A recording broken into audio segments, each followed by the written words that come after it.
이게 손해일 수도 있어. 속지만 말아라. 남양집이 아닌데 그러면 안 먹어? 불법이기 때문에 항상 생각하기 나름이에요. 대충 요것만 알아도 쏙쏙 들어온다. 안녕하세요. 놀아본 언니와 부동산 할래. 놀아본 언니와 부자 될래. 놀부 여지영입니다.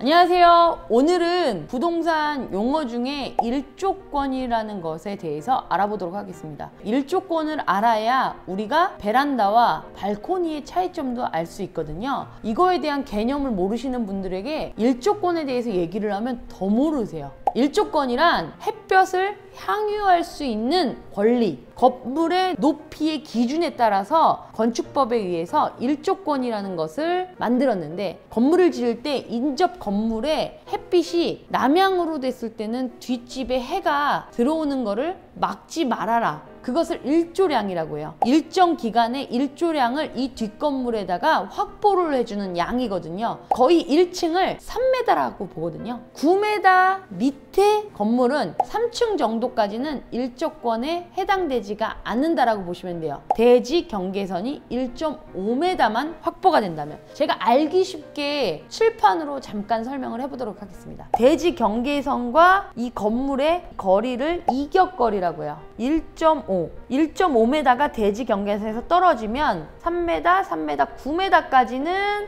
일조권의 영향을 받지 않는다. 하지만 9m 이상이 되면 일조권의 영향을 받는다. 이거를 설명하다 보면 여러분들이 굉장히 어려울 수 있어요. 그러면은 방향이 나는 남양집이 아닌데 그러면 안 먹어? 기준은 정북 방향으로 했을 때 기준이기 때문에 이게 안 먹히는 집들도 있어요. 그러면은 저게 다 일조권이 먹어야 되는 거 아니야? 이렇게 생각하지 마시고요. 준주거 용지나 상업 용지의 주택에는 일조권이 해당이 안 돼요. 그것도 여러분들이 알고 가셔야 됩니다. 일조권은 전용 주거지역과 주거지역에 해당이 되는데요. 건물 높이에 따라 정북향으로 인접 대지 경계선을 끼고 지어야 되는 게 일조권이에요. 그림처럼 대지 경계선에서 1.5m를 떼어야 되는데 그때는 9m 이하까지는 일조권의 영향을 받지 않는다. 단 9m 이상이 됐을 땐 일조권 영향을 받는데요. 이때 기억하기 쉽게 1.5m가 떨어져 있다고 그랬죠. 1.5m.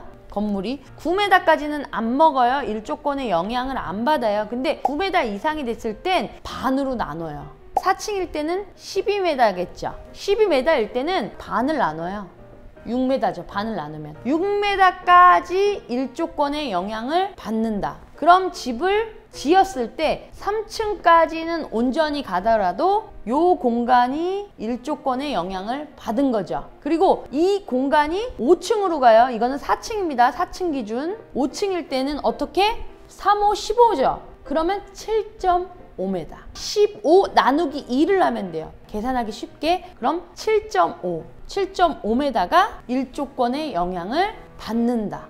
그래서 집들이 간혹 가다가 이렇게 되는 경우가 있어요. 이렇게. 그거는 9m 이상, 3층 이상은 일조권의 영향을 받기 때문에 일조권 영향이 받고 나머지 공간에 집을 지어야 돼요. 쉽게 말씀드려서 대지 경계선에서 9m까지는 1.5m만 확보하면 된다. 9m 이상일 땐 어떻게 해요? 높이에 나누기 2, 3m씩 5층. 15m 기준의 5층 건물은 7.5m를 확보해 줘야 된다. 뭘? 일조권을. 단 주거지역과 전용지역에 해당되는 거고요. 준주거 용지와 일반 상업지역에는 해당이 되지 않습니다. 그리고 또 하나, 정북 방향으로. 그러니까 남향 집이 아닐 때는 뒷집에 해가 미치는 영향을 받지 않겠죠. 일조권이라는 단어를 알아야 되는데 그냥 햇빛을 향유할 수 있는 권리라고 이렇게 듣는 게 아니고 그래도 공식은 알아야 되니까 설명을 해드린 거예요. 이 설명은 공식인 것 뿐이지 실생활에선 그게 100% 똑같이 적용되진 않아요. 정북향 방향으로 봤을 때 약간 틀어졌을 때도 있고 똑바로 될 때도 있고 완전히 비틀어지는 경우가 있어요. 도로가 또 6m가 폭이 확보가 됐을 땐 요 공식이 조금 틀려져요. 제가 그것까지는 설명을 안 드릴 거예요. 지금 하나도 모르는데 10개, 20개, 30개 제가 가르쳐 드리는 게 아니고 대충 요것만 알아도 차후에 베란다와 테라스의 차이점을 설명해 드릴 때 귀로 어떻게 쏙쏙 들어온다. 베란다, 발코니.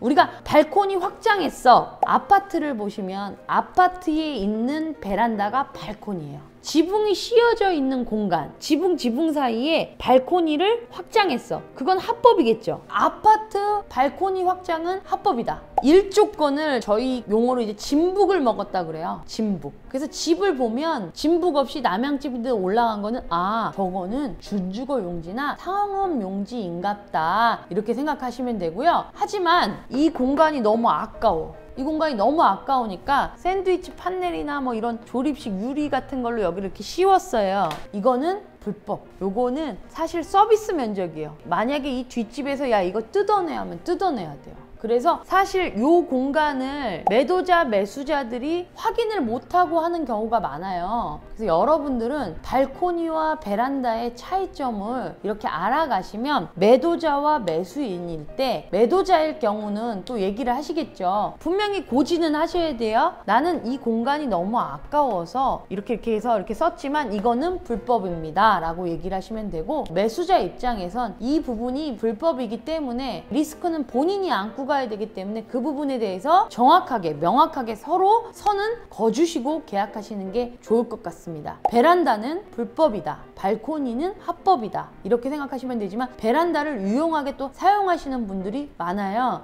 그런 분들에게는 베란다 공간을 매도자가 매수자에게 팔 때는 꼭 고지는 해주셔야 되고요. 매수자도 그 부분에 대해서는 인지는 하셔야 돼요. 여하튼 집이 이렇게 꺾여져 있는 건 진북을 먹어서 지은 거고, 이걸 구지하게 씌우지 않아도 이 공간은 서비스 면적이라고 생각하고 오히려 본인들이 야외 테라스나 카페같이, 저는 사실 이 공간에 어닝도 사용을 했었고 자쿠지를 만들어서 사용하기도 했었거든요. 그러니까 항상 생각하기 나름이에요. 집이 갑자기 이렇게 쭉 올라가다 꺾였어. 아, 저건 일조건 때문에 진북을 먹었구나. 그러면 이 공간에 무턱대고 막 짓지 마시라고. 그거는 불법이기 때문에. 씌우고 안 씌우고의 차이는 본인이 아셔야 돼요. 본인의 몫이에요. 저는 그걸 말씀드리는 거예요. 근데 이거를 난 다 안 해도 조금 예쁘게 더 꾸미시면 집을 파시거나 이 공간을 유용하게 쓰실 땐 꿀팁이 될 수 있다. 그러니까 여러분들은 그 공간을 잘 활용을 해라. 하지만 뭣도 모르고 활용하지 말고 이 공간은 일조건 때문에 생긴 공간이구나. 일조건은 남양으로 생긴 집에 일조건이 생기는 거예요.